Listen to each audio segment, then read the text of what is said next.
This is Tyler, your antisocial critic and the host of the AntiSocial Network, your number one source for anachronistic conversations online. Come join us each week to hear opinions from some of the best voices discussing entertainment, politics, religion, and modern life on the internet today, most of which you've never heard of, but I have.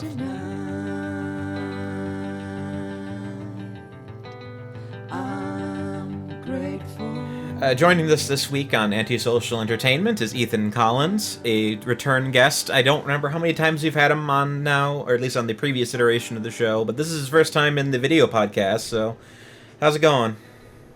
Going well. How are you, Tyler? Holding up, as well as can be expected. I mean, Yeah. life is, if it wasn't for the fact that yesterday was the election day, life was already crazy. And then the entire country just decided to have a nuclear Chernobyl meltdown on live television. And Yep. the rioting hasn't even started yet, for the most part. We haven't even gotten to that part yet. Yeah. Well, hopefully, maybe the writing will be cut down a little bit by it being colder in some places. That's what I'm hoping for. That would be the blessing, but I don't think we're going to be so lucky. It doesn't seem like they respond well to logical circumstance. They just kind of seem to... They move. They think, therefore they are. They don't really do much beyond that. Yeah. Man, it is definitely an emotional turmoil in time right now. Yeah. This is probably going to drag on for a while, to be honest, right? I would say by the time this podcast is up, it'll probably have been called for Biden in some respects. I assume, the only way Trump would possibly win is if somehow in the interim he manages to miraculously get Nevada and Arizona, or possibly manages to sue one of the swing states and manages to miraculously convince them to flip red, which that's not going to go over well if that happens, but who knows. I mean, we'll see. I'm almost interested to see him contest it, just because. I mean, I don't know how far you would have to go back in history to find a time. Well, I guess, okay, so we had we had all the recounts, but there weren't a lot of, if I don't remember, of course, I was just a little kid then, I don't remember there being a lot of either party not wanting to give in. Well, let me see. If I can remember correctly, it took Gore a while, wasn't that election? It took Gore 2000. A while to concede. But that was only because Florida was so close, and they had to send it to the Supreme Court just to figure out what was going on. And they ended up going with Bush. But I don't think that. But we're dealing with 2000 on crack. This is 10 times worse. This is going to be a different animal. You know, I was telling somebody today, I am kind of okay if this were to go to the court, or wherever it ends up going, because we could end up in uncharted waters. That could be okay, just out of maybe setting a precedent for the future. Now, I mean, I'm not an elections expert or anything like that, but it just kind of occurred to me that, this is probably not going to be the last hotly contested election we have. You know what I mean? No. Like, it seems like the future is just going to be more and more volatile. I'd like to think that there's a peak to this, but I have no idea what that peak is. Right, none of us do.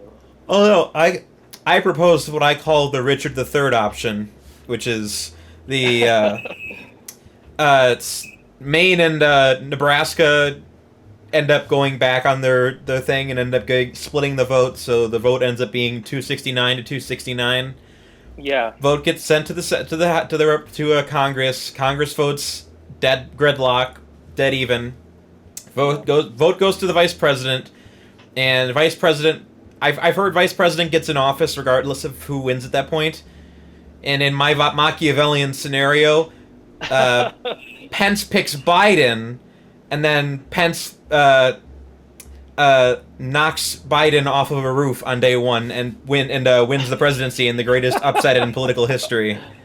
Oh, well. It's like Richard III. I mean, there we go. I mean, I'm not up on my Richard III history enough. I don't remember it from history class well enough. Well, I mostly know from the Shakespeare play, which anyone who's a fan of an Anglophile will tell you is apocryphal, but It's Well, yeah, that's not important. yeah. It's one of those- Shakespeare's plays, the historical accuracy is not important. They're poetry. Oh yeah. Everyone gets their history from those plays regardless. So if you read them, Just like, yeah. Which I mean, that's a whole other story. Yeah, the election, it'll be interesting to see how that goes.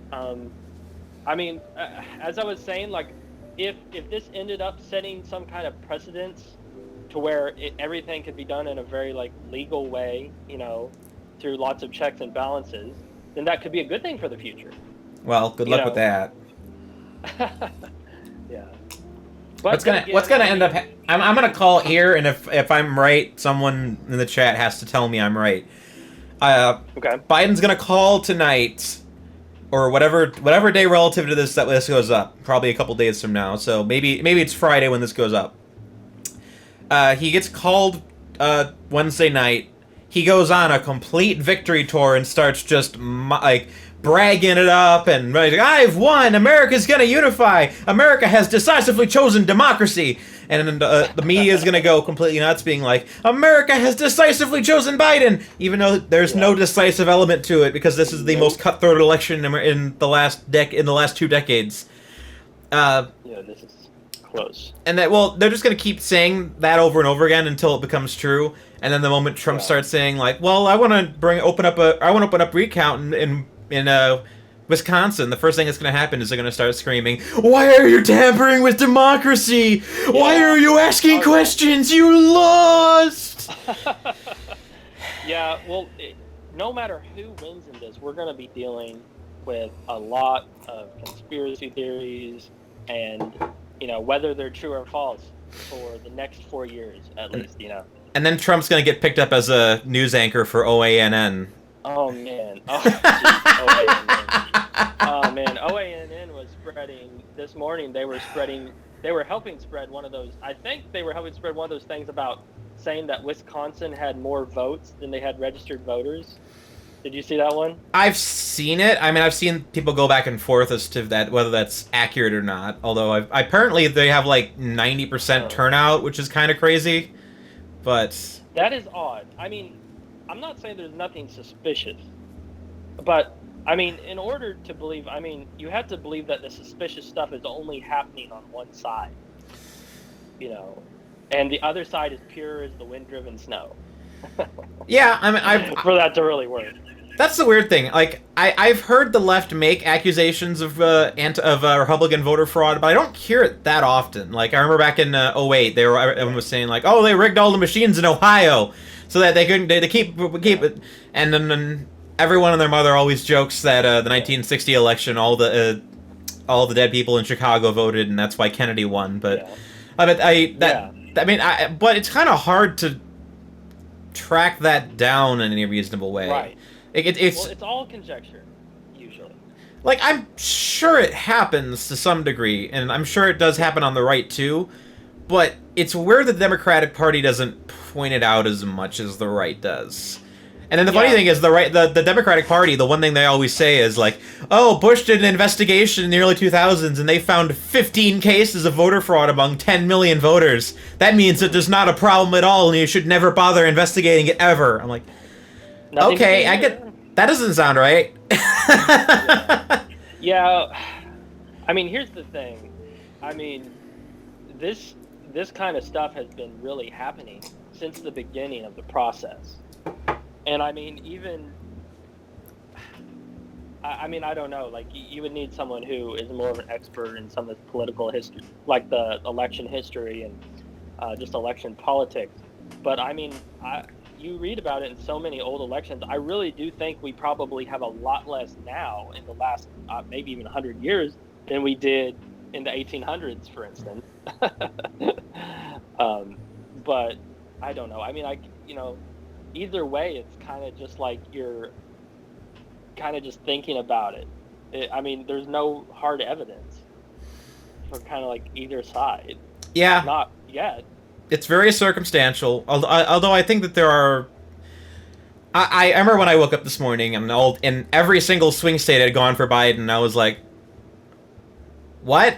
Yeah. Like, when the wind blows in the same direction and you've managed to swipe victory from the jaws of defeat, I'm sitting here like, okay, I can understand why everyone is suspicious, and I think that, and I'm seeing all these stories online of being like, oh, they found 50 Trump votes in a ditch in Arizona. They found 100 Trump votes in a ditch in Michigan, and I'm like, I would not be surprised if this is happening, but I have no idea how you're supposed to quantify it, and I have no idea what a recount's actually going to do.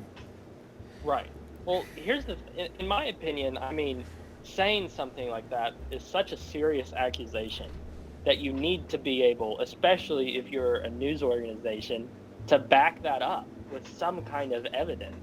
I mean, Crowder was showing video footage earlier tonight of some polling place in Michigan, and it had all these people like carrying totes into the polling place, and the accusation was essentially that the moment all of the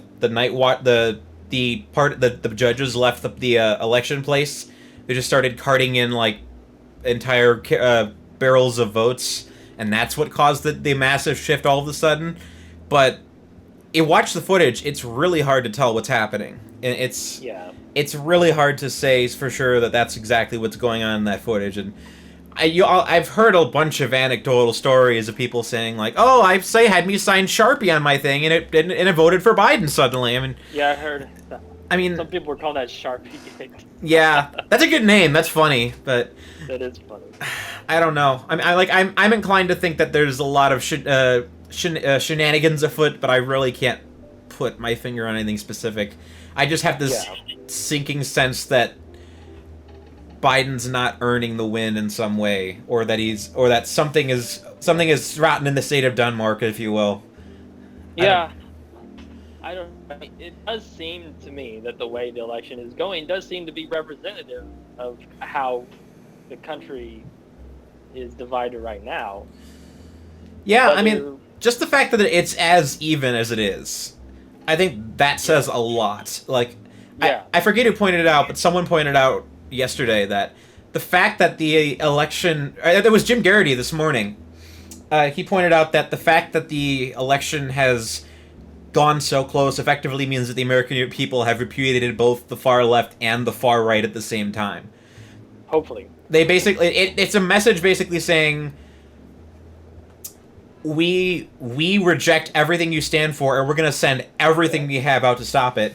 And it's equal measure. There's no narrative is going to survive tonight. there's no extreme narrative is going to survive. Well, yeah. I mean, even through some voter fraud going on, some kind of widespread voter fraud going on for Biden. And again, another thing about that is for each of the polls that this is happening on, that means, I mean, are you saying that every person who works there, I mean, most of these places have multiple people working at them. Are you saying that every person who works there is some kind of sold out Democrat who is willing to just like turn a blind eye to all of this, and this is happening at enough places to make a difference? I don't know. But again, I think it's all conjecture either way. But it's possible. It would have to take some insane coordination, but I have no idea. That's my problem with most conspiracy theories, is the amount of coordination needed to complete them, and the amount of I mean, I don't think I have enough faith in humanity to believe in very many conspiracy theories. Well, that's the eternal question: is everyone evil or is everyone stupid? That's Are we witnessing just a mass breakdown on a national scale that's unprecedented in the American experiment, or are we witnessing widespread tampering that we've never seen before? And I'm willing to say it's probably a little of both. I'm sure that there's some corrupt people in the swing states who are like, we have to stop the bad man from getting elected. That way tyranny stops. Yeah. But I don't know how you would handle that. But I'm not a democratic strategist, so I just know that in my personal life, working around people of all classes, just in the line of work I'm in, it's very divided. I mean, this does not seem unusual to me at all. just from personal experience. And I know personal experience is very limited, obviously, but just being outside of Twitter world and being outside in the real world, people are. I mean, a lot of people I know voted for Biden, and a lot of people I know voted for Trump. And I'll bet if I divided up everybody who I know and have met over the last year who I thought was going to vote for one or the other, I'm pretty sure it would be just about half and half. Moral of the story, kids, is always trust anecdotes and always go with your gut. Never listen to the math. The polls are always wrong, especially when they're right, because, well, that actually is kind of true, but... yeah. But yeah, I mean, I guess we could kind of move on, because I guess the topic, the nominal topic for tonight, now that we've done our 15 minutes of election coverage, is... well, that's necessary. The election is happening. It's going crazy. We got to at least get it out of our system. Yeah, that's the thing. Keep popping up. Yeah, but I believe today is the 3-week anniversary of the launch of the Cultural Revue, so... Yeah. I had initially planned to get some sort of podcast up, but I abdicated that responsibility very quickly, so that didn't happen. I've also been very bad at recording new podcasts. I think I've recorded 2 in the past 2 months, maybe 3 months. So this turned in from a weekly show into a monthly show, but now I've got to have to record in advance. Yeah, now I've got at least 3 guests booked at the moment, maybe 5. Jennifer Greenberg, the Christian abuse activist, is going to come on Friday. Professor Fulton Brown from University of Chicago is going to come on to talk about her series, The Forge of Tolkien. What was I don't remember everyone I've booked. I think Late Night Gaming is going to come back. I think for another episode to talk about the new Halo book. I think we gotta get Leo back, but there's a bunch of them I got planned. So this November is going to be a good month for the AntiSocial Network. So awesome. But yeah, that's great. So yeah, this October was completely subsumed by the launch of the Cultural Revue for me. Since I'm a destitute dirt farmer and I have no job, I basically decided, okay, I'm not getting the book done right now. I'm too frustrated with it. I'm gonna set it aside. I'm gonna put it aside for now. And I just went full hilt into the website. Started around early October, getting the domain registered. Yeah, I polled people what I should call it. And it launched a couple weeks ago. It hasn't taken off super fast yet, although we have gotten a couple shout-outs and a couple things. Yeah. Couple notable people have shared it out, I think. A couple of notable people have looked at it in despair and freaked out. I sent it to one of my former editors, and he freaked out when he saw one of my co-writers wrote a hit piece on Mitt Romney, and I had to gently explain how the Cultural Revue is an open platform that takes all sorts of opinions and doesn't discriminate. And well, why did he freak out about a hit piece on Mitt Romney? I mean, because he works for the Bulwark. Romney. Bill Kristol's publication, so... okay. So, yeah. I mean, can't give that freak out. To be honest, Mitt Romney's kind of an easy target. It's not that controversial. Well, the problem is my co-writer, Anastasia, is... she's a firecracker. She likes to say controversial things, often quite misogynistic, which she can say because she's a girl. So there you go. So yeah, she's my flameproof shield. She says all the controversial things that I can't say, and then I play. There you go. And then I put up articles that piss her off, just because I'm trying to be the conciliatory one. And you've got to, hey, it's got to go both ways, right? I guess. Did you read the Biden piece I put up like 2 weeks ago that I don't know if I necessarily agree with anymore? I read part of it. I'll tell you what, man. This has been a really busy last 7 weeks for me. I've been working I've picked up hours a week. I picked that up a little bit. Can you tell? Yeah, this is the third try we've gone at trying to do a podcast. Isn't this like the same thing that happened last time we recorded a podcast episode together? We tried 3 times. The third time was... That would have been March? Yeah. Back earlier in the year. Excuse me. Yeah, this is my third time on the show. Okay. I think the first time we had to try twice, I think. The second time we had to try 3 times, I think, and this time we had to try 3 times. So it's work. I mean, you dabbled in IT. You probably know from seeing some of the people who are doing sysadmin work and stuff like that. It's difficult to find the balance, the work-life balance. And it's best if you love it. I mean, I'm trying to work to live, but sometimes the balance gets upset in the wrong direction, and I'm living to work. Yeah, I don't want to go. We can talk briefly on the job thing. I do want to talk more about the site launch. Yes. Sorry. No. I have 2 quick stories I can relay because we did talk. Okay. Last episode we talked a lot about my job search. So one of my side projects of late has been going and doing IT courses on Coursera. Yes. I can now attest that I never want to work in networking ever again. That's kind of my area. I hate it. I failed every single test like 3 times or more. Yeah. I had to retake them like every single. There was multiple times where I had to retake them multiple times, and I didn't have this problem when I was just doing the normal IT course. Networking for some reason just breaks my brain. There's so many layers of complex theory that have to be adhered to, and trying to figure out how it all works in application, it is insanely deep, and they just brush over it in the lesson, and I hate it. Yeah, well, I don't know those courses. I'm more familiar with like CompTIA, Network Plus, and some of that kind of stuff. But yeah, it's really complicated because the internet was started. All of this stuff was started very kind of fast. So nothing is like super standardized. Well, and a lot of the stuff one of the few things I've taken away from the course is that a lot of what was set up initially for the internet has had to be completely redone. Like they ran out of IP addresses like 10 years ago, so they had to come up with a whole new IP address system. Yeah. It's not like it's been done away with entirely. It's more like it's been just stuff has been thrown on top of it.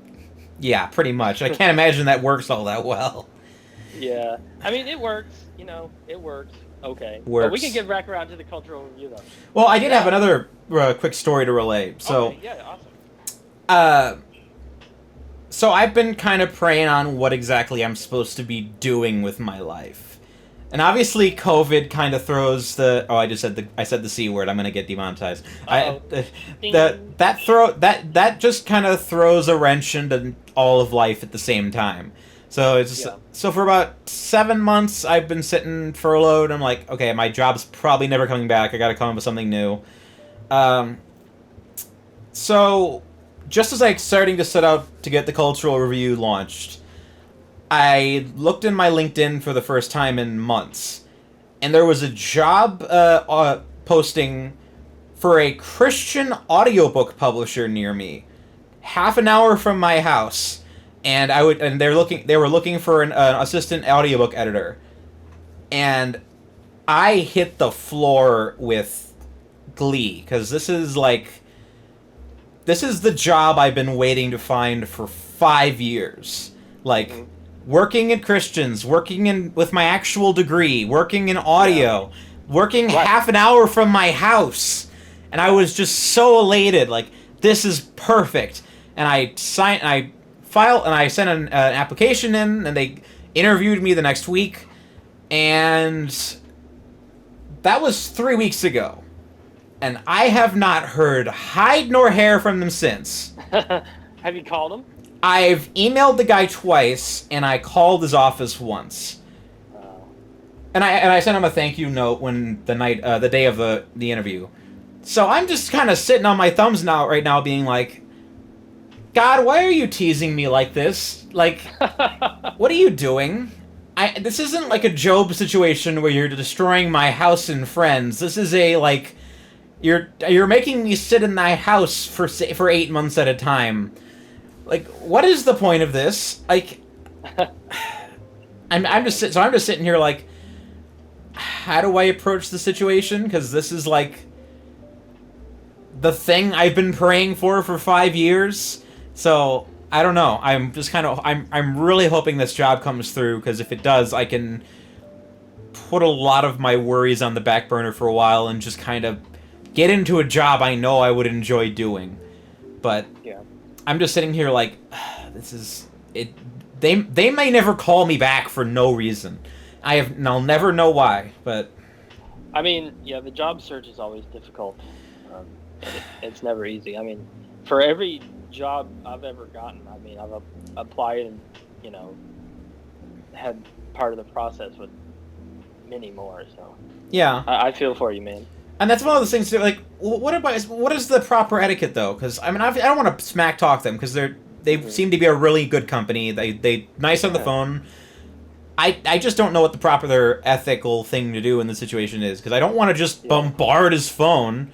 Like, I don't even... It's possible he's not even in the office. I think... Because I know for a fact he said they do a lot of remote work. Yeah, especially right now. So I'm sure he didn't get the... I would not be surprised if he just didn't get the phone call. Or if it wasn't forwarded to him or something. But 2 emails? That's weird to ignore. Yeah. I mean, I guess in the emails, did you ask, like... were they kind of like needing a response? Like, were the emails like asking questions about it or anything? Well, here, I'll read it real quick so you kind of get a sense of how I approached it. I have years of... I had this drilled into me in college, so I'm very good at business etiquette and trying to nudge doors open. I think you're probably doing the right thing, but I mean... Okay, so this is what I sent on the 28th. About a week ago. Good morning. I'm not sure if you caught my follow-up email last week, but I wanted to reach out and ask how the process is coming along. I'm eager to learn about your plans for the second round of interviews now that we're about 2 weeks out. God bless. Please get back to me soon. Have a good day. Yeah, that's probably fine. That was directly to the person who interviewed you. Yeah, so it wasn't formal, but it was also very to the point, just like, hey, how's it going? What's going on? I didn't even ask him for a second interview. I just prompted him and said, I'm interested in an interview, and I'd like to know how the process is going. So... Yeah. I mean, that's probably fine. I mean, it's... You know, I mean, with any job like that, it's kind of not a shot in the dark, but it can be a small chance sometimes, depending on how many people are interviewing for it. And sometimes people can take a long time to get back. There's that, but everything can be, like, it's possible that this just turns into like an all November thing, and they just don't start hiring for another 3 weeks. But I don't know. Yeah, that's the thing. A lot of jobs are going through process. I mean, we even had that at the company I work for, where we've done things like interview people and not been able to get back to them for a while. So it's possible. I mean, I would keep looking for other jobs as well, though. I mean, if that's something you want to do. Well, at the moment, I'm just kind of wondering, because I don't want to just take a job just to... I mean, obviously, that I don't want to sound like welfare dependent, but I don't want to just take something just to do it unless I just started, like, desperately needing the money all of a sudden. Like, I don't like staying home as much as I am right now, but... I mean, you can always look for just, kind of a smaller job to pay the bills, and while you continue interviewing for some, kind of jobs you're looking for, and also continue doing things like working on the website and trying to promote that. Yeah, so I just don't know what the best job I should seek right now is. I mean, I don't necessarily want to work in a place where I'm going to have to wear a COVID mask for 8 hours a day and do something menial and miserable. Yeah. Like, I'd rather just go back to my old job if I'm going to be stuck doing menial tasks for, 6 months. But they're not going to open up because there's no conference work right now. Oh, I see. So yeah, that's why my job is just gone up in smoke. Like, the company's still open. I'm still on their healthcare, so they haven't, like, fired me officially, but okay, that's good. There's no business, though. I mean, that's half the other reason why I don't want to just, like, run and do something different, because I'm still on my job's healthcare, so... Yeah. Well, yeah, I mean, as long as you can pay the bills, I mean, if you have time to focus on some of your other projects, that's a good thing, too. Well, yes and no. I mean, the one thing anyone who stays at home for a long time will tell you is that you suddenly realize that having all the time in the world is a miserable experience, because your ability to focus on something just whispers away, and you just start kind of falling into your vices, and you just kind of start twiddling your thumbs and burning through time and trying to find things to do. And my vices tends to be impulse spending. So I'll just kind of I'll look through eBay every couple hours and see, oh, that's cool, a leather-bound issue of Don Quixote. I don't have that, but yeah. So I have to kind of find things to do, otherwise I go crazy. Which, thankfully, the Cultural Revue has been a good distraction, because I've had to pour out a lot of content just to keep the site updated daily. Yeah, well, absolutely. I mean, you're getting a taste of what it is like to be an editor. Well, taste, not a particularly good editor, but I mean, yeah, just gotta keep working on it, right? Yeah, I mean, I need to spend more time editing the pieces, because I go back and read them and I catch tons of spelling errors and stuff like that. Yeah. But, and also that's one of those things a lot of the, publications deal with, is when you're dealing with so many people with different writing styles and different like levels of education and everything.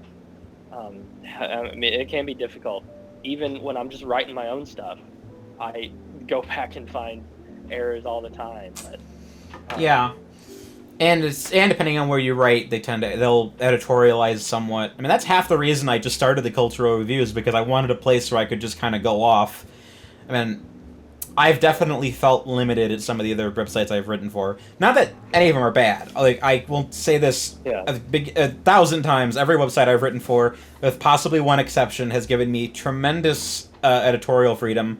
And the one that I don't want to give credit to is one I don't particularly like anymore, but I won't say its name.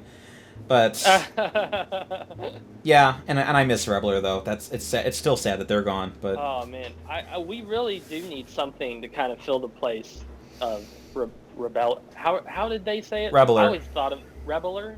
Yeah. Rebeler. Yeah. That was such a sad day when they went under.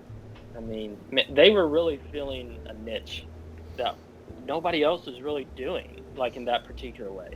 Yeah. And now no one else is filling that spot that I know of, unless who would you say is out there closest to what they're doing? I mean, Christian Toto, maybe. Yeah, I was going to say Hollywood and Toto, but his is still more of kind of like your general review site. No, well, he does some news and stuff like that too. I was gonna say, what's his name over at Breitbart? I forget his name. The guy, John Nolte. I think it's John Nolte. Mm-hmm. Mm-hmm. I mean, he's very conservative, but yeah, he's a huge movie buff. So yeah, but I mean, the way that Rebeler was doing it was very specific to like that kind of like action and crime and just gritty kind of movies. Like, definitely. More male-centric.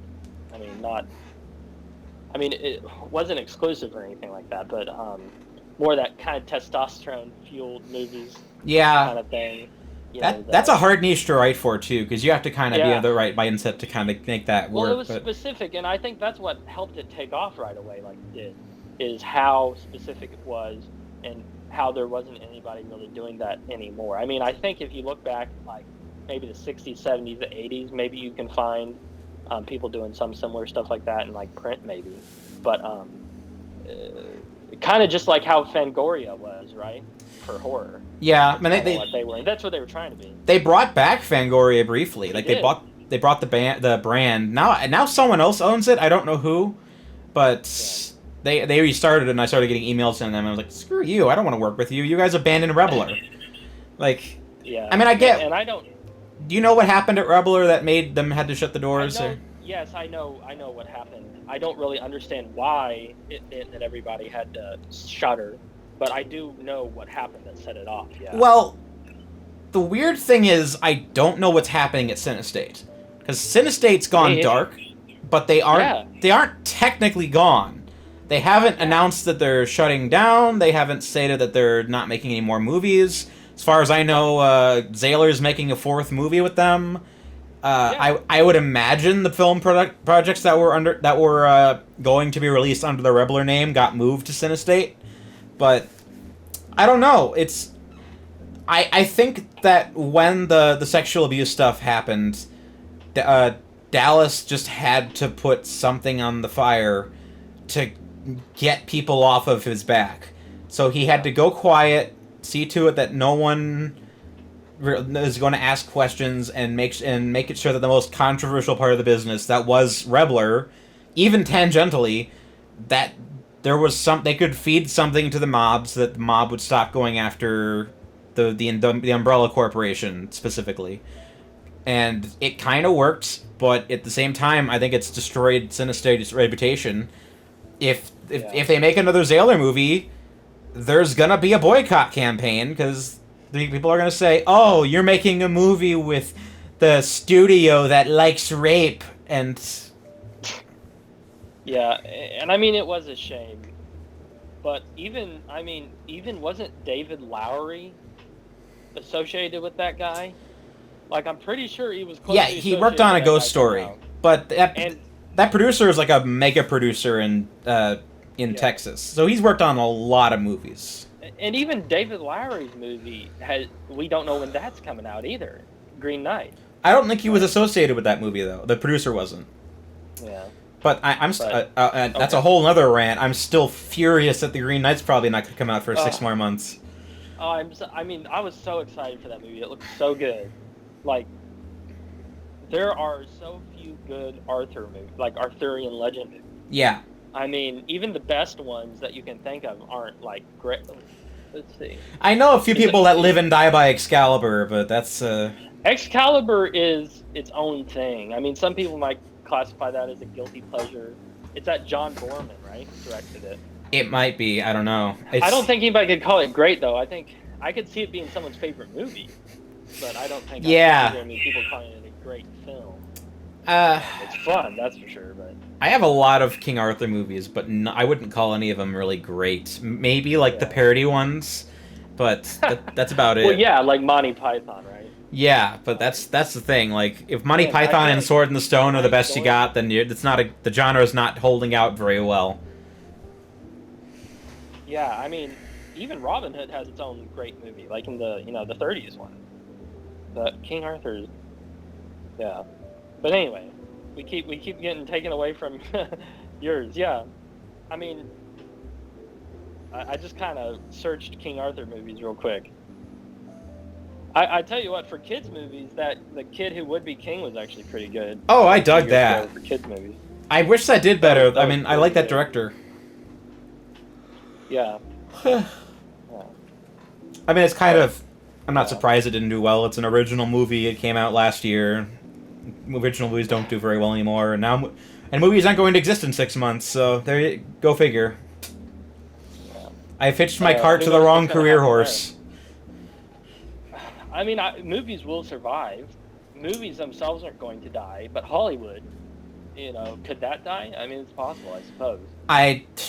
I would imagine what happens is that big budget blockbuster Hollywood probably dies, and indie Hollywood probably just moves over to streaming.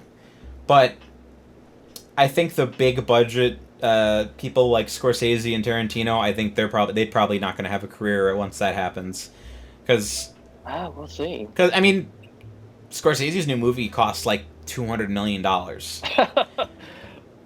Who's funding that one? I think it's Paramount and Apple TV are co-financing it, I think. That's so strange. Well, it's because he can't get funding from one studio anymore. Yeah. Yeah. And I'm excited to see that one.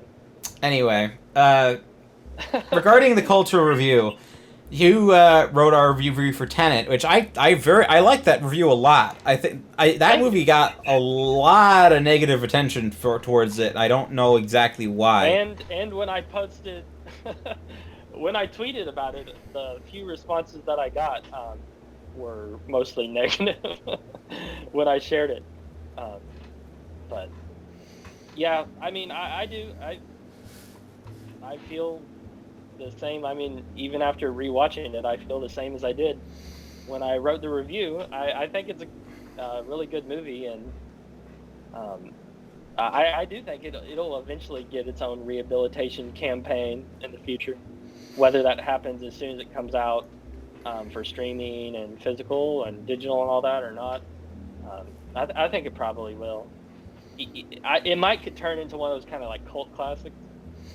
We'll see. What surprised me was that the Nolan fanboys didn't really show up and defend it as much as I thought they would. I mean, I did see a lot defend it, but I mean, Toto ripped it apart. A lot of people ripped it apart, so I don't know. I know Sonny Bunch gave it a good review. Sunderman gave it a good review. I don't know what Roger Ebert gave it, but the reviews were so all over the place if you go through the usual suspects. Yeah. Well, I mean, so what I kind of like mentioned in the review that I wrote about was that, it's pretty much positive. I mean, what on Rotten Tomatoes, what was it, like a 70-something%? So technically that's positive. But most of the positive reviews were kind of like, oh, it's so good to be back in the theater, so good to watch a movie again. Yeah. And they were all the reviews were kind of like just like, it's not his best movie, but it's really, there's a lot of cool visuals and stuff like that. But I actually think there's a lot to think about in it too. And that's what I feel like people are kind of ignoring in it right now. It is just that the kind of like the philosophical element of it. And I know sometimes Christopher Nolan can get a bad rap for, sometimes people think the philosophical stuff in his movies is kind of shallow, but I think it treads a really, really good line, being something that kind of can be crowd pleasing, can be popular movies, and also, make people think about it. I mean, Denis Villeneuve makes, I think it's kind of similar. There are some similarities in them, and his movies might get a little deeper philosophically, but people don't enjoy them as much. I mean, I love his movies. He's one of my favorite directors working right now, but Christopher Nolan really knows how to toe that line between pop entertainment and pop art. Yeah, Villeneuve is amazing, but I think I don't know if more than like the golden era of his recent filmography with the big 5 movies he did from like 2013 to 2018, like maybe 2 or 3 of them were successful, but I mean, Rival was decently successful. I think Prisoners was decently successful, but Blade Runner 2049 was not successful. Sicario wasn't. But Sicario has definitely found a home. Like almost everybody I talk to knows Sicario now. I mean, it's kind of found its own popular home. Yeah, and it did get that schlocky sequel, but that was which was kind of amusing, but yeah, that was terrible. Man, oh man. But the creative team who made that movie is currently working on Without Remorse, by the way, just to get excited for that. So what's Without Remorse? The new Tom Clancy movie. Oh. Tom Clancy movies are interesting. They're never loyal. Like, they're maybe the Hunt for October is very good, but the rest of them, they all diverge too much. I mean, I think so. I mean, I think the Harrison Ford ones are pretty decent. I mean, yeah, they diverge, but they're pretty fun to watch. And I really liked the first season of the show that John Krasinski was in, the Jack Ryan show. You mean before it went full pro Venezuela propaganda? Yeah, jeez, that second season, man. But the first season I thought was very good. One of my favorite things that I'd seen when TV shows from for a while. But yeah, I mean the other big thing that was supposed to come out was Dune this year, but you're speaking of Villeneuve, but we'll see what happens there. Well, it's got delayed to October of next year already, so. And I cannot imagine that's going to be popular. I mean, I cannot imagine that's going to be successguesssuccessful, I should say. I want that movie to be successful more than any movie that's coming out, because I want to see sequels. I want to. Well, that movie's only part 1 of the book, so I want to see them do part 2 of the book, where all the super weird spiritual jihad stuff happens in the book, and I want to see all that stuff. Also, I kind of imagine that the second part is the one that Denis Villeneuve is really interested in making. From just my knowledge of his filmography and what I know about the second part of the book, seems to me that would be more in his thematic wheelhouse. The second part rather than the first. I mean, the first half of the book is very kind of slow and barren. There's not that much plot to it. I mean, the family moves to Dune. They figure out what the spice business is like, and then the inciting incident happens about halfway into the book. Yeah. So it's a very slow boil, if there ever was one, but it's very good. And we'll see what he makes of it. Yeah, and I'm curious if they might try to do like sequel series based on the other books. I no one ever really wants to do sequels based on the other books, but I'd love to see it because they're supposed to get progressively crazier as they go along. Yeah. Like at one point, the main character in Dune compares himself positively to Hitler. So they. Oh, jeez. I didn't know about that. Well, yeah, he goes on an interstellar jihad and conquers half the universe, and there's a lot of crazy stuff in the books. And one of the sequels is set 10,000 years later. They're really ambitious. They're kind of like the 2001 sequels where they just go all in on the high concept stuff. Gotcha. I don't know anything about those really. I haven't even read all of the first book. I've read the first book. I've had the sequels explained to me, and I'd like to see them adapted, or I even just like to see the first book adapted in whole, just so we can get that closure. But I don't know. I don't think we'll get that lucky. Maybe HBO buys Dune and makes it into a series or something. I don't know. Yeah, but man, we really get easily distracted into. See, everybody, if you're still listening. This is all the kind of great stuff you can expect to hear from the Cultural Revue. Please don't slander me. No, that's not slander. It's variety. Yeah. Variety. So what have you thought of the website so far? What have you read? Let's see. Let me pull it up right now. Well, I definitely read one of the most recent ones you posted from the guy who calls himself Master 1-Inch Punch. I'm pretty good friends with him on pretty good Twitter friends with him anyway. His review of Hard Boiled, that one's really good, and also just because I really think he's one of my favorite guys to follow on Twitter, just because he's like almost completely unpretentious. He does not, he's not out there following everybody. He's not out there trying to build his, followers. And he'll just put out these insanely complex and history-filled reviews of classic kung fu action movies. And he just goes on not random forums, but like martial arts forums. He knows, I think, of any single person I've ever seen, I think he knows the most about martial arts, Hong Kong, Chinese movies of any single person. I've been trying to talk with him like that he should try to write a book about some of these, because he could. And he actually showed me he was working on a piece. I don't want to say too much about it because I don't know like what he would want me to say about it. But I was actually right before Reveler went under. I had actually connected Sonny with him, and he was going to write a piece for Sonny. I mean, he was like, wow. I had got them in touch with each other, and he was going to write, because it all started with someone had written kind of a Hong Kong martial arts movie article for Sonny, and the guy who calls himself Master 1-Inch Punch, he and I were talking about, I told him, I was like, listen, man, I think you could write a way better article than this, like way more detailed with knowledge about just the scene.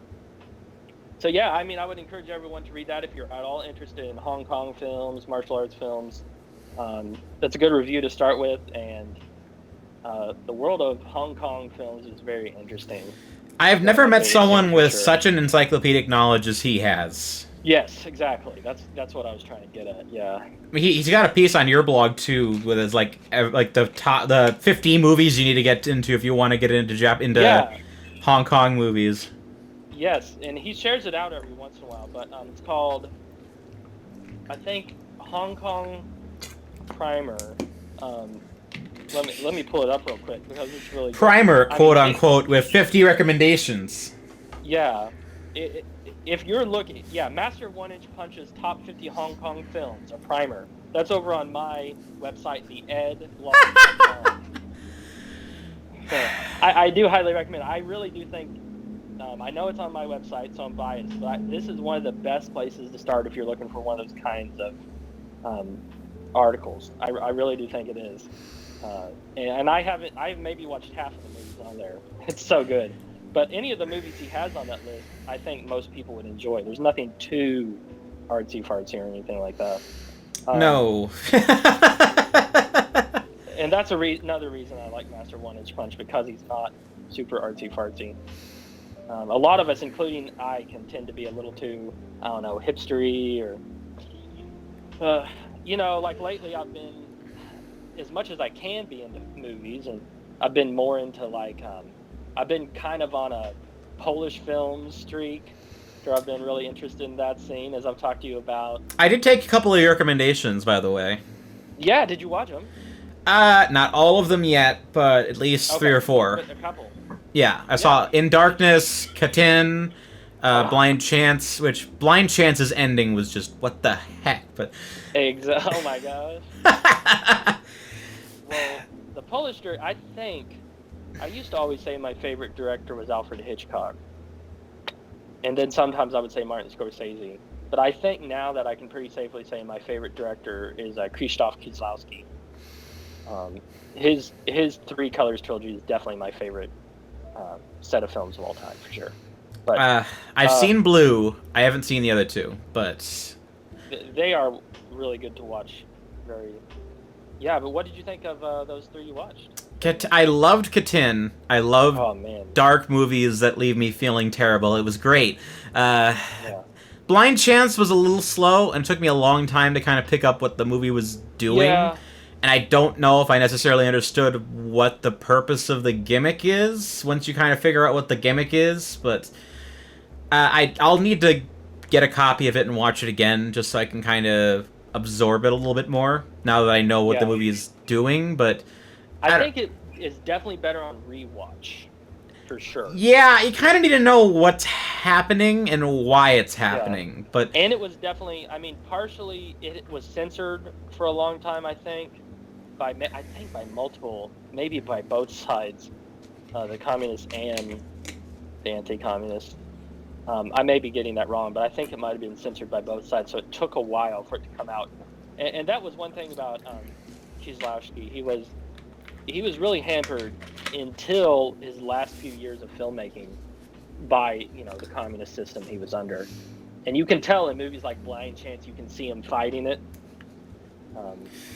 But everyone always jokes about the French films being like depraved and nihilistic, but I don't think I've ever seen something quite that way until I'd watched his movies. Like, even when you go back and watch Bergman movies, those movies are just like jovial and mildly horny in some uncomfortable ways, but you watch Kieslowski and it's just like depravity and sadness and tragedy and meaninglessness. I don't know. And that's not the way I read them. It just at least on a surface level, I came away. It just I got the sense that these characters are at least the characters themselves feel kind of emotionally stuttered in some way, which I guess that kind of makes sense for Poland, because spend half a century underneath communist rule, and there's a lot of unresolved trauma there, as far as I can tell.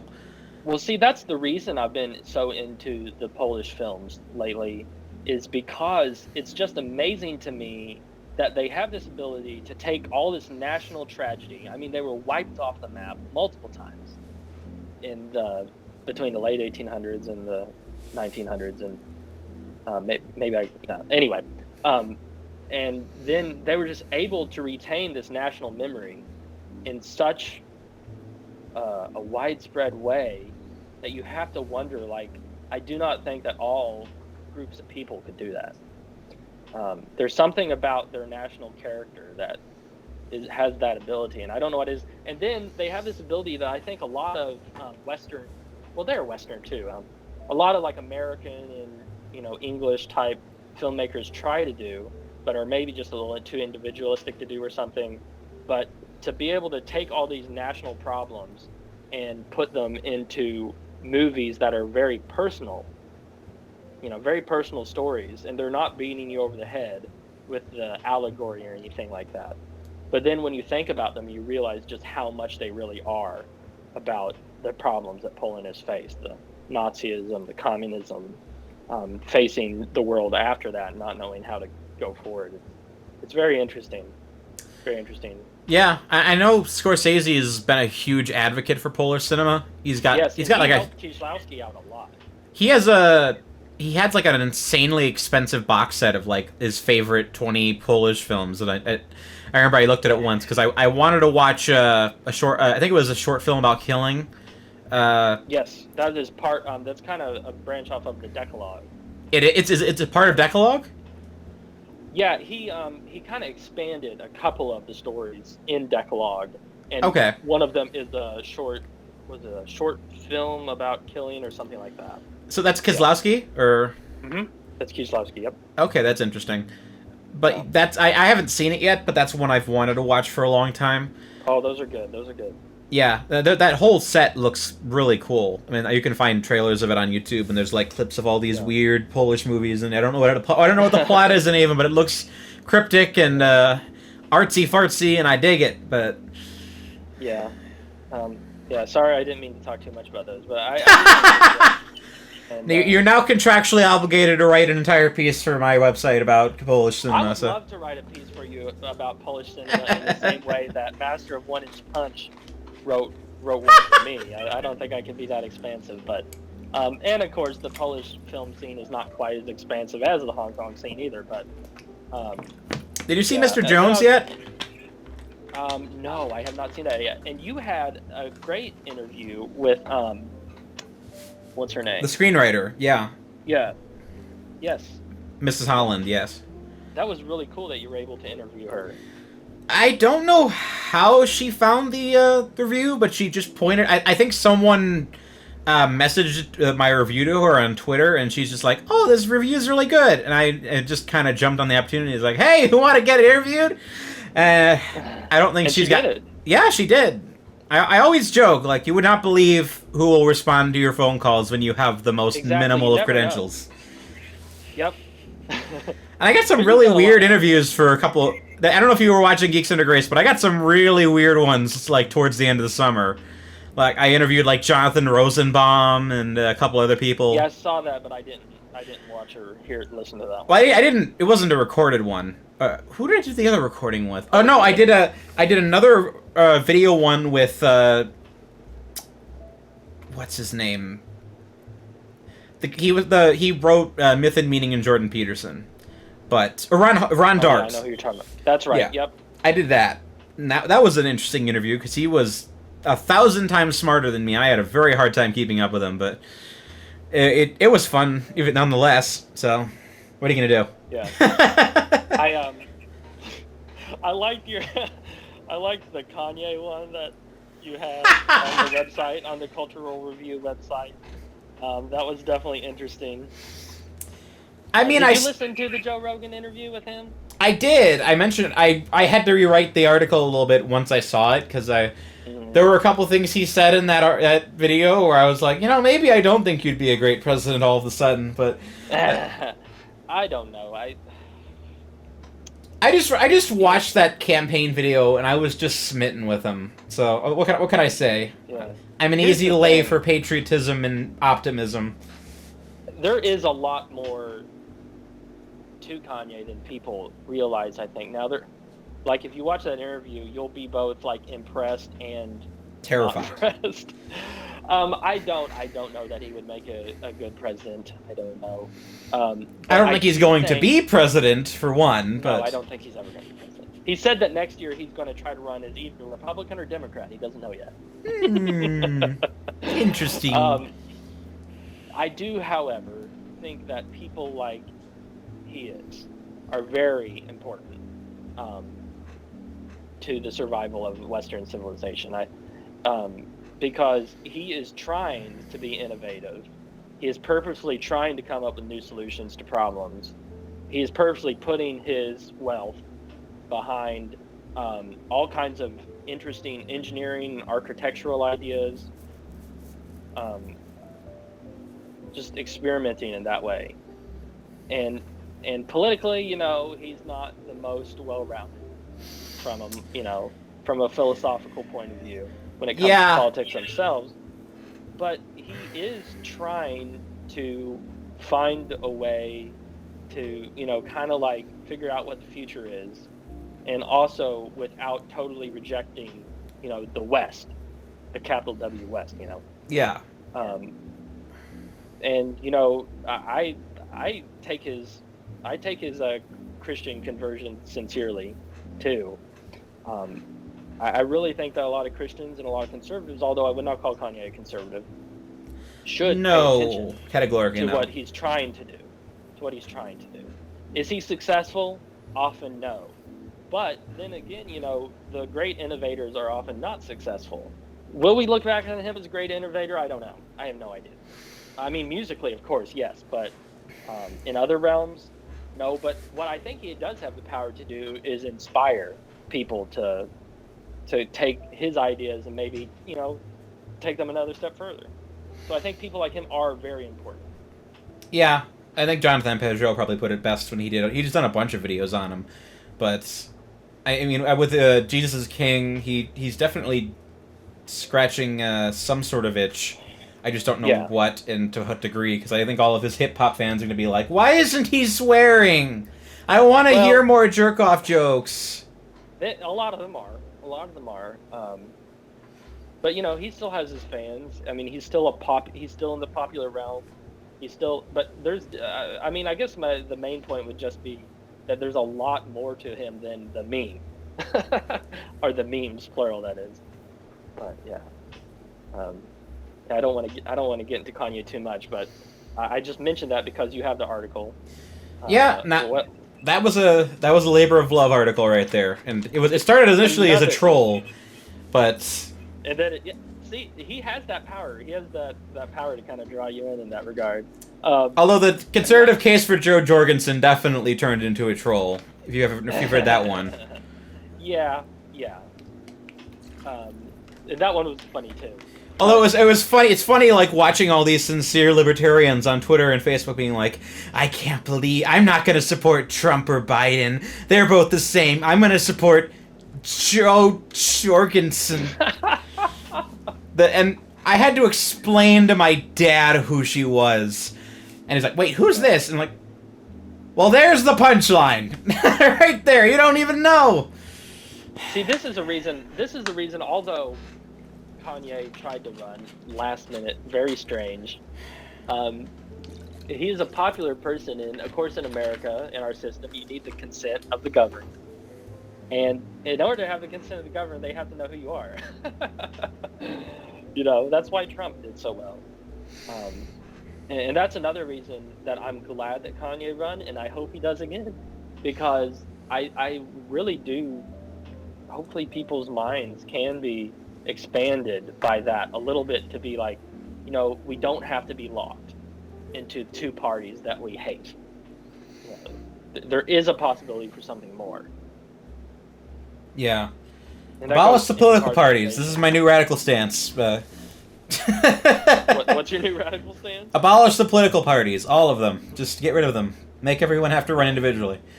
I wouldn't mind that. I'd go and there's like 10 people on the ballot. I'd be fine with it. It's basically just do what they do in Britain, except no one has any backing. Everyone just gets a $100,000 check from the government to send out flyers, and that's it.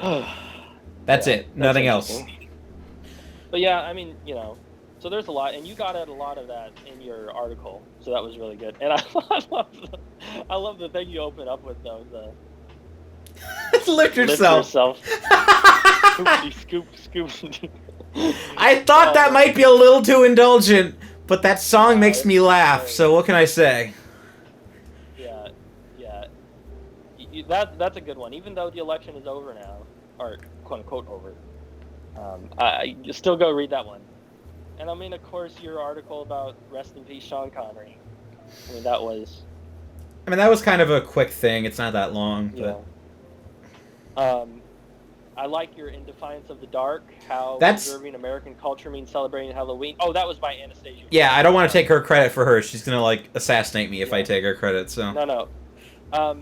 You know, it's funny because Spencer Clavin. Yes.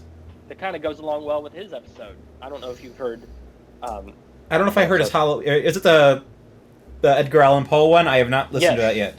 It's really good. I mean, he kind of makes a case for Halloween. Yeah. Which is something I've been kind of like advocating for a few years now, because all the Christian people are like, oh no, it's evil. And it's like all the, you know, a lot of secular people just enjoy it and don't really know what it's about. But its roots are very interesting, and he gets into that on that. I might have to write a piece at some point about how American evangelicalism has just completely drained any notion of irony and spiritual depth from the church. And I'm an evangelical too, so I can say it without offending myself. Technically, I'm an evangelical too. I will. I am. I mean, I go to a Baptist church. Kind of reformed, I guess. Well, I would be reformed if my reformed friends weren't completely intense and like self-loathing and terrifying. I love them all. They're wonderful people. They are amazing Christians. You scare me. Yeah. They can be people who are all in on the. I am a loathsome sloth, stating in the hands of an angry God. Thank goodness I know I have salvation. Yeah, because in their humility, they can get a little prideful. It happens a lot. I'm not talking about anybody specific. I don't know who you're referring to. Well, I'm friends with a couple of them. So, although a couple, for whatever reason, a lot of them line up ANCAP, and ANCAP is like my mortal nemesis as far as political parties is concerned, because you can't negotiate with ANCAPs. They do not take prisoners. You know what I mean? Explain ANCAP. Anarcho-capitalists. Oh, yeah. Those guys are intense, and they don't take prisoners. That's a... yeah, I mean, I don't want to... Yeah. Hi, Chicago liberal! Anarchic capitalism. I don't know a lot about that, but it just... It's got to be similar in vein to kind of the Randian libertarianism, right? Yeah, it's very... Well, it's kind of paleo-conservative, too. Yeah. So it's kind of... It's objectivism mixed with very strict traditionalism in most respects. At least the ones I've met are very strict traditionalists. Like, they're almost as intense as, like, the Catholic distributists. Like, where they're like, you know what I mean, right? Like, there are people who are, like, so Catholic that they're like, capitalism is literally a form of usury. I will accept nothing less than anything that is 100% perfect and aligns with the one true church. And I'm just sitting here like, whoop-de-doo, Basil, okay. Like, I'm all for trying to make society a little better, but I don't know if I agree that capitalism is usury, so I don't know. But these are rabbit holes. These are rabbit hole discussions. Yeah, for sure. And I have my own laundry list of Protestantism. Like, if you think I'm criticizing your religion, just wait till you hear what I have to think about mine. Yeah, I mean, every major doctrinal branch or whatever you want to call it definitely has its own problems associated with it. That is for sure. Well, it's like I told Paul Vanderklay. The problem with talking religion with some people is that you never meet a religious person who's like, you can take it or leave it. They all think they're right. Well, I mean, it depends on what you mean by religious person, I guess. I mean, well, like a hardcore serious Christian. You're not going to meet like someone who's really evangelical or really Calvinist or really Catholic, and they're going to be like, you can join any of them. It gets you to the same place. No, they're going to be like, everyone that isn't in my church is a heretic. Yeah. I mean, I mean, you know, there are even some, like, a lot of, like, evangelicals will almost refuse to even consider Catholics Christians. There are evangelicals that think that C.S. Lewis was an occultist, so... Really? Yeah, did you ever see that famous Chick tract from the 80s? No. I'll send it. There's a video I'm gonna have to send you later, My but way. Dang. there was I a don't know anything about that. there was a famous guy in these '80s called I think it was like Hubert Chick, and he put out these little tiny pamphlets at like churches and stuff. And one of them was famously about how Dungeons and Dragons is secretly a minefield of the occult, and that if you play it, Oh, that's very popular. That was a very popular idea. Yeah, but he ends it with the track literally ends with a book burning, and it says, "You must not embrace works of fantasy like the occult works of C.S. Lewis and J.R. Tolkien." And I'm just, Oh my goodness. you're too Protestant to function. Oh jeez. I'm gonna fall out of my chair for the joke. Talking about horror, I'm just gonna, Falling out of my chair to own the libs. I liked your article, Halloween Horrors, Halloween 3 Season of the Witch. Oh, I love Halloween 3. Such a great movie. Yeah, I have seen a few people on Twitter kind of like slowly resurrecting that movie. That is one that a lot, because so many people who are just like fans, the people who would normally be fans of the Halloween franchise don't like Halloween 3, usually. Because, you know, they're usually fans of Halloween because of Yeah, but the Michael Myers movie gets so bad. That's the thing. Yeah. Well, I mean, anything past just the first one is just, you know, kind of schlock. And two is good. H2O's good. The remake okay. the remake is good, or not the second remake is good. I don't know. It just depends on what you want out of it, but Season of the Witch is, I mean, of the movies I would truly call like really good movies, I think it would be the first Halloween and then Season of the Witch. I mean, yeah, it's very interesting. It's not, you know, it's not a great movie. You know, I wouldn't call it great. it's a real. I always call it the best film John Carpenter never directed. It's got that really it's kind of a low concept movie in some ways, but there's a lot of weird and heady elements to it. Like, the villain's motive doesn't actually make any sense outside of like a they live kind of mindset, but it's really interesting. And it functions well in that way of good horror movies being, you know, kind of simple metaphors, that kind of idea. It functions well in that way. It's a neat twist on the Satanic Panic idea. I mean, I don't think you'd see a movie like that made today, because it's very much playing at the like, oh, there's horrific things going on on Halloween every year. The Celtic witches out in the distance. I'm like, well, you wouldn't make that movie now, but in the 80s, this is like peak supernatural poltergeist 80s stuff. So yeah. And then of course you did one of The Thing for your Halloween series. I mean, The Thing is my favorite horror movie. Yeah, I like it more than Alien, actually. Oh yeah, me too. I mean, I love Alien too. Well, problem with Alien is it has 50 terrible sequels, and The Thing is pure. Like, there's nothing, well, other than that remake that I haven't seen, there's nothing surrounding it that explains The Thing or makes it complicated. It's still this wonderful Lovecraftian abomination that it always was, like the first Alien.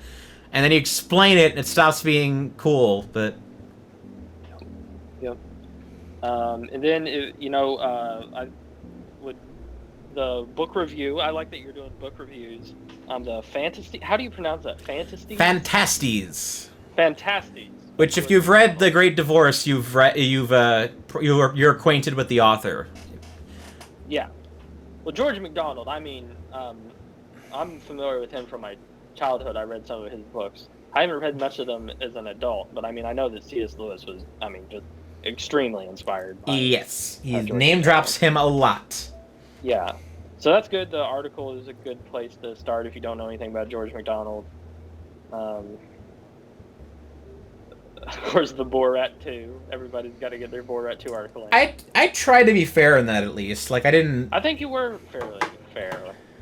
I don't think it was as good as a lot of critics said, and I don't think it was as bad as some. Well, I can tell you exactly why a lot of critics thought it was good, because it was Schadenfreude. And I think it was... Sonny probably had the best take on that. It's like, why is it okay to punch down on these people just because you don't like the people they voted for? And... Well, some of that, I haven't. I admit I don't have Amazon Prime, so I haven't seen it yet. But if what I've heard is true and they actually do go after crisis pregnancy centers and women Republican groups, that's really scummy.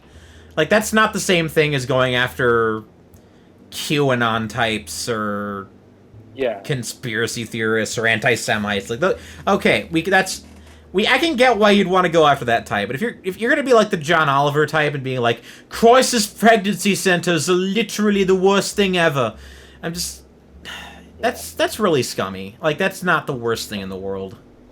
Well, I mean, it doesn't. I think one thing. I think maybe Sonny pointed it out, but he's not really. He kind of likes to pretend like he'll make fun of anyone. You know, he doesn't. Sacha Baron Cohen, but he doesn't.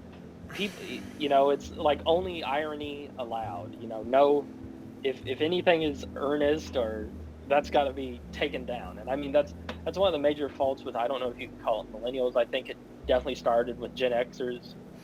I'd say he's a Gen X comedian more than anything, but... Oh, yeah, no, he is. But I mean, you see it a lot in millennials, but it definitely started with Gen Xers. Like, everything has to be ironic. Anything earnest has to be, you know, just done away with. Yeah, and I still need to watch the original Borat too. I mean, I've seen like all the famous scenes on YouTube, but is still good. I'm sure it is. I know it's one of those like shock comedies. So, like there's so like I'm going back and watching movies. There's so much shock comedy in the 2000s. It's weird. Oh, like 2000 was obviously extremely. It's so weird. Like, you watch it now and you're like, holy crap! Like, South Park is so tame compared to what it used to be. There's like, no. What was that guy? Tom Green? Was that there's no Tom Green. I guess you could say Eric Andre is kind of like the Tom Green show, but nothing is extreme. Even like Jackass is pretty extreme. And, like, some of the spin-off shows from Jackass, like there's one of my buddies forced me to watch a spin-off of Jackass, Clockwork Orange style, but it's like super. It's like super graphic version of it. Like, the guy's just running around, like, setting women on fire and stapling his own genitals, and he's just doing. Never heard of that. Yeah, it's like Jackass, but like they actually keep the horrific parts in, and okay. And like this is like, well, there was another one too, but like the hobo wrestling videos. I forget what they're called, but. You know what I'm talking about? The guys who, like, recorded hobos boxing each other, and they would just, like, release them as, like, VHS tapes? No. I don't know anything. I'll have to send you that video, too. Crazy, though. Yeah, it's... All right. Oh, it's Bum Fights. It's called Bum Fights. Yes, a group of teenagers would just go around and get homeless people to box each other, and then they'd give them, like, crack as a reward. Like... Oh my god. The 2000s were like a cultural wasteland, man. Crazy year. Was Bush that bad? I seem to recall my childhood being relatively tame, and then just around me, everyone's just like, oh man, society, we live in one. I'm like, yeah, a lot of roots of what we have now. It felt more extreme back then, though, in a weird way. I don't know why. It feels more extreme than compared to now, even just in terms of what you're getting in entertainment. Mm-hmm. Yeah, I mean, there was definitely, a lot of stuff is more censored now, and I don't need to be censored in necessarily the all negative way. People don't want as much of it. I don't know. I think that's for good and bad. I mean, a lot of that stuff was just, not centered in anything, good philosophically or anything like that. Yeah, a lot of it's just kind of shock. Like, people's like, I want to feel something. Okay, I'm going to watch a man staple his something to his something. Just so I can know what it feels like to feel an emotion. Yeah, I mean, they were coming out in the 90s to where you had such prosperity, a lot of bored suburbanites, I guess. Yeah. And then you get into the 2000s, and especially after 9/11. Why did I say 9/11? 9/11. It's so strange. Oh my. But I was going to bring up another article you did. Let's keep bringing them up. We'll just keep talking about it. Yeah, as long as you want to. The trial of the Chicago 7. You mentioned something. I wrote an article a while back. I ripped that movie apart, man. Yeah, you did. I don't know if I necessarily agree with how much you ripped it apart, but I think I mentioned this in an article I wrote for the Ed blog. a while back when Aaron Sorkin came out with, what was that movie? Steve Jobs. No. Basically the last one he came out with. Dang it, the true story about the woman who sets up the gambling. Yeah, I don't remember. I didn't see it, but I know what you're talking about. Oh goodness, now I gotta look it up now because Sloan something? I don't know. No. I think Molly's Game. Molly's Game. I think approximately 5 people saw it, so. I think some people saw it. It had Jessica Chastain. I mean, I agree with you on Aaron Sorkin being an incredibly pretentious filmmaker because a lot of people praise his dialogue. And I don't mind stylized dialogue. I love stylized dialogue. Like Quentin Tarantino's dialogue, I don't even know if I would call his dialogue good, but it's very stylized and it's very fun and it's very quick, so it's memorable and I like it. And Aaron Sorkin is, to me, he's like that same thing, except everybody praises him as if he's one of the greatest writers in film history. He's made it work a couple of times. Like, I don't think anyone will ever take The Social Network away from him, because that is an amazing film. I agree with that, and I think Moneyball is pretty good. Problem is just that when he starts shoving his head upside his butts, he comes out the other end, and he just starts singing, and it resonates into his butt. It's like I what a visual. Yeah, I said it best in the reviews. Like, he's pretentious when he makes To Kill a Mockingbird insufferable. But I guess part of my problem with him is the way he tries to come across as very deep and serious. But the philosophical angle of his movies are usually extremely shallow, very in a bubble, very unaware of really like the world outside his own social circle. Yeah. The funny thing is, I heard the same critique from Film Crit Hulk, who's one of my inspirational film critics. But ironically, he came at it from the opposite direction I said. He said, "Oh, he's too much in his bubble. He's not progressive enough." And I'm like, "What?" He's like, "Oh, he's very I guess I'd call it Clinton-esque could be good. 90s liberal. Yeah, I mean, you just see it in like The American President, like. Yeah. Oh, jeez.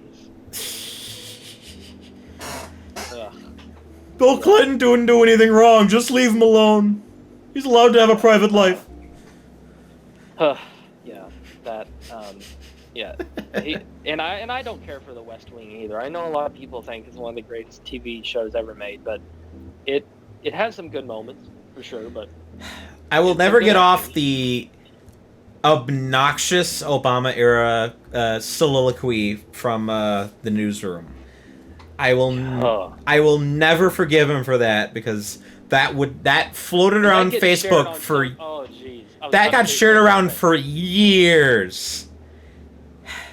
America will be a great place when we stop believing in angels. I'm like, what?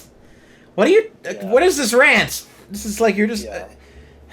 Crowder did a good job taking that apart. That was a good take.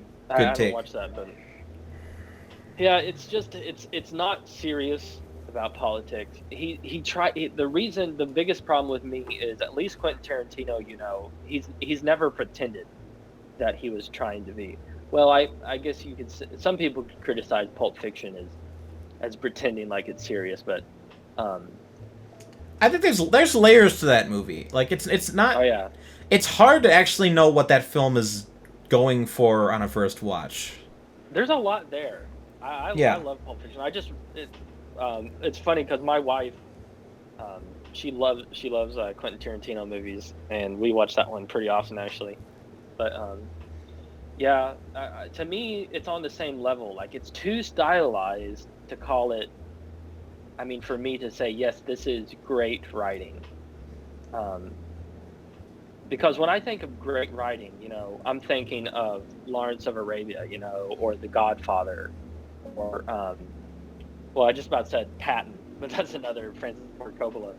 um, written script there. Something like that, you know. Yeah.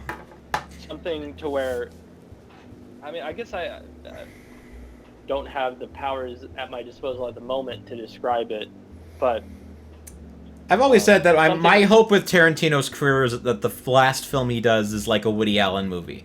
Like, go 1000% in the, like, Jackie Brown direction and do, like, Yeah. the one, like, masterpiece art film that he's never had the restraint to make. But, I mean, I'm obviously I love what he does, but there's always that kind Me of too. filtered postmodern affect to it where it's just Oh yeah, definitely. it's very nihilistic, it's very kind of cynical. Yeah, there's not it's just appropriating these Hollywood genres to kind of reframe these revenge stories in a modern context. And that's why I like Pulp Fiction, because I do think there's some extra kind of optimistic things there to read into it. That's why I loved Once Upon a Time in Hollywood for the same reason. And that's exactly, I was going to say that is probably one of my favorites of his. Also, Once Upon a Time in Hollywood is the first time he got serious about the world around him, you know, and, you know, actually attempted to try to say something about it. It's hard to say exactly what he's saying. I mean, I've heard a bunch of different explanations as to what he's actually going for. I don't think he's saying it, but what I mean is, like, he's observing the world around him for the first time. He's finally getting outside of his own head a little bit. Which is funny, because that movie is so impulsively him, it's not even funny. It's like, but at the same time, it's... Give me $50 million so I can make LA look like it did in the 1960s. Yeah, but at the same time, you know that he's aware of what's going on in the world. You know that he is aware of the Me Too stuff. You know that he's aware of the end of a certain kind of liberalism, you know, and it seems to me at least that he's drawing parallels between what was happening at that time to what's happening now, and trying to be optimistic about what could be done, I guess. I mean, even if I don't agree with his idea that, if, you know, it's kind of funny because he has been cynical for so long, and then it's almost like in Once Upon a Time in Hollywood, he's approaching it as if, like, cynicism ruined Hollywood almost. Kinda, like, I think you would have been a part of it. It's funny that a lot of progressives just kind of came out against that film. It's like, why did you make a fairy tale about two white men preserving their status in Hollywood? I'm like, I don't think that's exactly what he was going for, but... Okay. It ends with him murdering hippies. How dare you? Ugh, I don't know. You could go about that movie for so long, and I haven't watched it in a while too. I need to rewatch it. That'd be a good hangout movie. I love Jackie Brown too. I mean, of course that's based on the Elmore Leonard stuff, and Elmore Leonard is what kind of makes that movie great. That and Pam Grier's amazingly sexy performance. It's like, that's a movie with no sex scenes, right? There aren't any. Not really, no. No sex scenes, and, like, the two main characters kind of kiss at the end, and yet is like one of the sexiest to me movies from the 90s. It's so good. There you go. It's a really good movie. Yeah. But, I mean, Elmore Leonard stuff is good. I wish there were more great movies from there is some great stuff from Elmore Leonard material. I mean, Out of Sight is really good. I just watched that one with my wife. I've been meaning to watch that. That's the Soderbergh movie, right? Yeah, George Clooney and Terry Teachout. I don't know if you follow him on Twitter, but he's talked about. He's a really good person to follow on Twitter too. But he's mentioned that movie before as one of his favorite Elmore Leonard adaptations, and of course Justified, the TV show Justified. It's another great one. But yeah. So where are you at the website at the moment? What's that? Where are you at the website at the moment? I was down around the Aaron Sorkin one. Yeah. I regret nothing I said in that review. That movie is pretentious as heck. Oh yeah, definitely. And then Jordan Peterson, your little comments about him. I'm glad he's back. You know. Let me pull up your article about it here.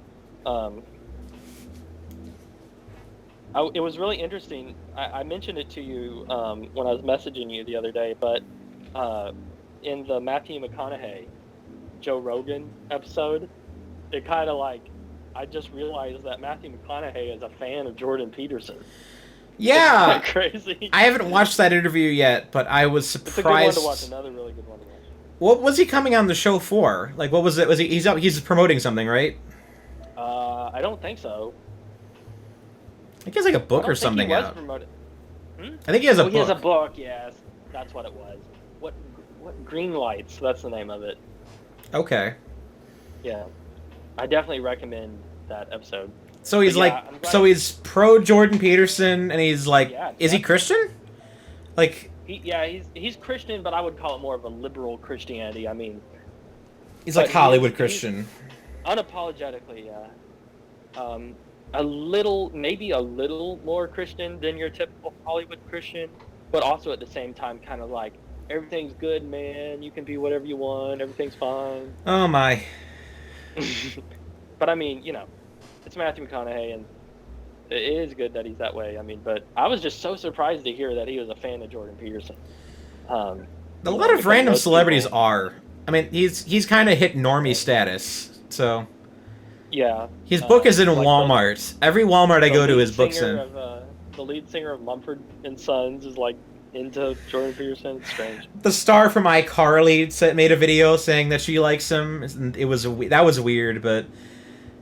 What now? Like one of like a Nickelodeon show from the early 2000s called iCarly. One of the stars made a video like, huh? They made a video. One of the actresses made an video saying that she likes Jordan Peterson, and everyone's like, "What the heck?" So strange. Yeah. Then your article about Dinesh D'Souza. I do not take a word of that back. Did you get any flack for it at all? No one noticed it. I was kind of surprised. I mean, I guess when your website gets more popular, people are going to start looking back to it and they're going to find it. Oh, whatever. I like Dinesh D'Souza as a guy, but the guy is such a sycophant now. I can't. It's gross. I want him. I criticize him because I want him to get better. That is my point. I mean, I think he's a bit of a hack. He didn't used to be that bad. Yeah. Some of his older books are really good. He's obviously very cynical. As in just doing whatever he can to get certain kinds of people to pay attention. I just think he got broken by getting arrested during the Obama administration. I think that just kind of broke his brain. It made his brain go full Flight 93 Republican, and now he can't function outside of the notice that there's going to be some way out. It's like, oh no, Joe Biden's been elected, the Republic is over. I'm like, yeah. If the Republic is not going to survive not having Donald Trump in office, the Republic was screwed to begin with. So it can survive a mediocre Democrat. Yeah. I don't even like the fact that he's winning, but we can make it work. That's the thing. Yeah, I mean, I think Pete Spiliakos on Twitter, I don't know if you know who that is, but kind of conservative commentator. He was kind of part of the Peter Lawler circles back in the day. He has a comment. He says a lot about how when people say, this is the last election, like we have to elect Trump or we have to elect Biden or else the democracy is going to end. He's like, that's not an argument against the other person. That's an argument against elections. Because, like Franklin Graham, people like that coming out saying, if we don't re-elect Trump, it's the end of Christianity in America. Dude, your dad was Billy Graham. Get it together. He didn't even say anything like that. Yeah, I don't know if he did or not, but I mean... No, Billy Graham, I don't think Billy Graham ever took... Billy Graham was a Republican, but he never took a partisan side. He always met with people on both sides of the aisle. He definitely seemed to. Yeah. He was the nation's pastor. He hung out. He would go to the White House and he would hang out with people regardless of who they are. Yeah. And that's what you're supposed to do if you're a pastor. You don't take sides. I understand people they get in the culture war for so long. They feel like. I refer everyone to my review of Tony Evans' book. Go read what I wrote about that. Do not if you take your Christianity seriously, you can't let your partisan politics subsume your moral identity. You have to be above it. You have to be you have to participate in politics, but you have to be above the fray. And it's a challenging combination, but it's what you need to do. Yeah. How should Christians vote? That's the name of the book. I don't think it said that. Yeah, I just it's recent, so. Yeah. Yep.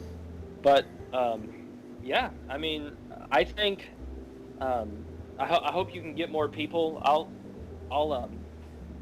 keep advertising it, sharing stuff you put out.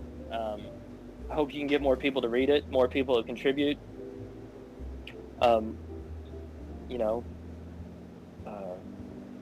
When I see anybody who I think might write a good article for you, I'll send it your way. Yeah, I want to bring more people into it just because there's not enough. Like you had Jake Berry wrote at least one article for you, right? Yeah, I think he's written 2 now. I think it's 2, yeah. Yeah. Yeah. So, I think it can be good. There's not really a lot out there.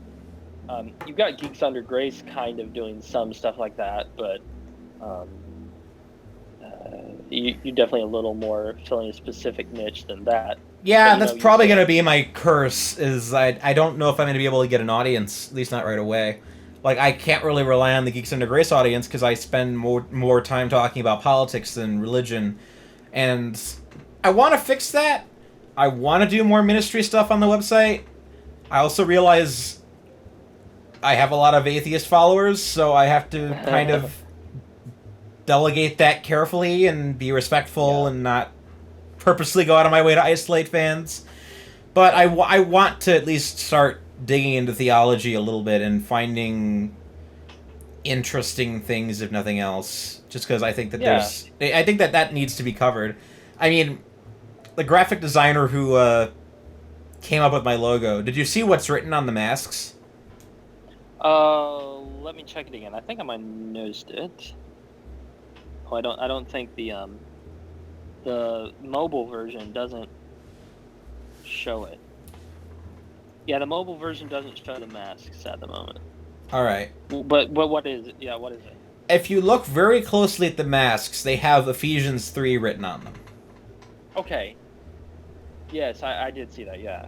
I couldn't remember the moment. Yeah. And that was actually her suggestion. I initially, another graphic artist friend of mine, Crystal, came up with the basic design, and I liked it a lot.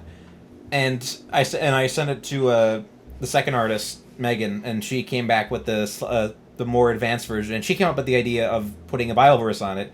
And I didn't know why she wanted to do it until I looked up that particular verse, and I thought, this is really good. This is a really good verse to kind of make the core of my mission statement.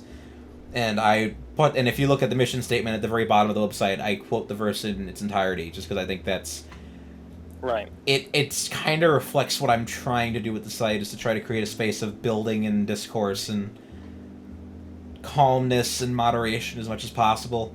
Even if some of my contributors are firebrands, I want intelligent people having intelligent conversations and adding to the discourse, and I want to build institutions. I want to not be part of the chaos, if nothing else. Yeah.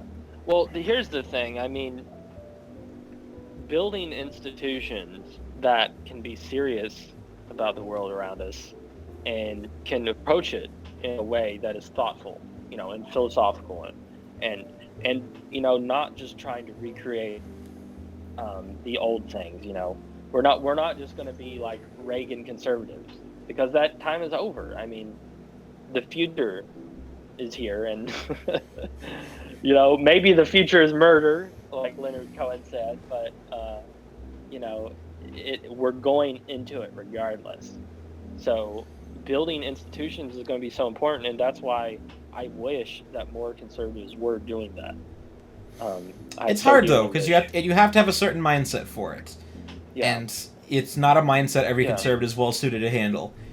And conservatives for so long now have been so focused on more like economic things, the market, financial libertarianism, stuff like that. The problem is that when things like, what we crudely call woke culture or whatever, when the progressivism comes around, libertarianism, your market-focused politics. They can't do anything to stop that. And then on the reverse side of that, you get like the paleocons who are like the opposite end of that. They're so strict and so traditionalist. They either want to like go full fash and like obliterate everyone that doesn't agree with them, or they want to like start anarchist communes in the middle of the desert like the Amish. And I'm like, well, that's not seriously working within the culture either, because you have to foster this. You don't just arrest culture by retreating or by like demanding the government top down change the culture. I mean, just look at the way early Christianity worked. It's bottom up.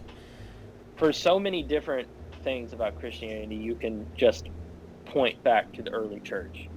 You know, they were a part of the culture at that time. You know, they were. You know, it's that way of saying everything true points to God, points to Jesus. Yeah. And that was and creating great Christian art wasn't a problem we had until recently. I mean, you go back into antiquity, and there's Dante and Milton, of course, all the greats. And then even as recently as the 40s, you got people like Capra, and a lot of the great Hollywood directors were Christian. And it's really dropped off. I mean, I guess you could say Mel Gibson counts as a great Christian director now, but that comes with a lot of baggage. And as much as I'm willing to go to bat for him, that's not a lot of people that want to do that for understandable reasons. So I mean, Malick. I mean, there are still people out there. Hidden Life was a great piece of Christian art. Yeah, and all the 10 people that saw it loved it too. So there's your problem. You know, we in a previous episode, you know, we together talked about Silence. Yeah, but that problem with that is that move is, as much as I love it, I don't think it's had the kind of splash that a movie like that needs. I mean, it was a smaller movie, and it was a Christian movie, despite having Scorsese's name on it. And I think at this point, when everyone talks about Scorsese now, they talk about Wolf of Wall Street and then they skip right to The Irishman. Like, I mean, unfortunately, Martin Scorsese is not as much a part of pop culture anymore as he used to be either. Well, Irishman was huge. Like, that's not something to scoff at. Like, because it's on Netflix and everybody, you know. Well, yeah, but there were theaters, like a handful of theaters that opened it, and they were all sold out. So I think that movie did actually penetrate the culture pretty well. But like, it actually did go to normie status, because I had my boss at work was like, "Oh man, I can't wait for that new Scorsese movie," and like, okay, I guess that means the normies have found it. You can see elements of Scorsese Christianity in that as well too. I mean, especially in the idea of the consequences and the guilt and all that. But especially the ending. If you're talking about pop art and entertainment, I mean, it seems like another reason why I think Kanye can be so influential. I mean, you know, his Jesus is King album was still popular. I think there's an article I'm going to have to write someday about how mythopoetic storytelling has evolved in the secular age, where I think that part of the reason why The Avengers is so popular right now is because it fulfills the societal need for a god, but it does so in an explicitly fake way. And I think that appeals to a lot of young people that don't want to be sincere about their emotional attachments, where they want to be disconnected from their stories and their morality tales, where they want to engage with it with the knowledge that it's not real, as opposed to someone who reads Milton who thinks, "Oh, this is my religion." There's something to be said about the fact that story is still being retold functionally, but ironically. And I think that's I need to flesh out the premise a little bit, but there is an article in there. I don't know. The problem, I guess, with a lot of what you're talking about with the Marvel Adventures kind of thing is there's just not much philosophical ground that's standing on. So it's kind of like a Wizard of Oz situation, to where you look behind the curtain and there's, you know, not much anything back there. There's some. Like, I remember when I wrote my Endgame article, I scathed the way they handled Captain America's story arc. But it's like, oh, this is like it's the English patient moral, where it's okay to give up your responsibilities because you're in love. When things are popular, you know, it's interesting. Like, you know, they're not just popular because people are stupid. I mean, sometimes people are stupid, and sometimes pop culture things are dumb, but there's often something else there. Um, but I do think it does speak to a problem. Um, but I don't know what the answer is beyond that. Yeah. And I guess that leads into kind of I guess we could wrap up on, is I'm trying, now that the website is off the ground, I spent the first few weeks in Crazy Town just trying to pump out as much content as possible. But now I have to hit into the hard part, which is the steady supply of articles. And I'm trying to work out how I want to do that. Next week there's going to be another gimmick series because it's National Book Week. So I've got 4 editor writers coming in, and they're going to offer their book recommendations for every day for a week. And then after that, I need to set an official weekly schedule, where I think I'm going to do a movie review every Friday, or a newer movie every Friday, a book review on the weekends, a classic movie review early in the week, and then maybe one of my commentary articles like on a Wednesday. But I haven't set the schedule yet, and obviously there's going to be additional stuff, like I'll throw in news articles maybe every other day whenever I find something that interests me personally, but I haven't found the flow I want to hit yet, and I need to still think about it. And you may just have to search for that for a while, but consistency, as you well know, is definitely key. Definitely key, consistent putting out stuff. And, you just continue to figure out that SSO, kind of, SSO, sorry, that's something SEO. SEO, the way to hit that sweet spot for SEO, and all those kind of related things. But that's great. I'll try to write more articles for you. I know I'm going to try to write that Hillbilly Elegy article when that comes out. Not necessarily expecting to love that movie. Apparently something weird's going on in the election right now. I'm going to have to look into this in a little bit, but... Yeah? Okay. I'm not going to be able to offer commentary on it, because it's weird things just seem to be afoot, but... do you have anything else you want to wrap on real quick, or you just want to... No, everybody should check out, if you are to this point of the website, not the website, if you're to this point of the episode.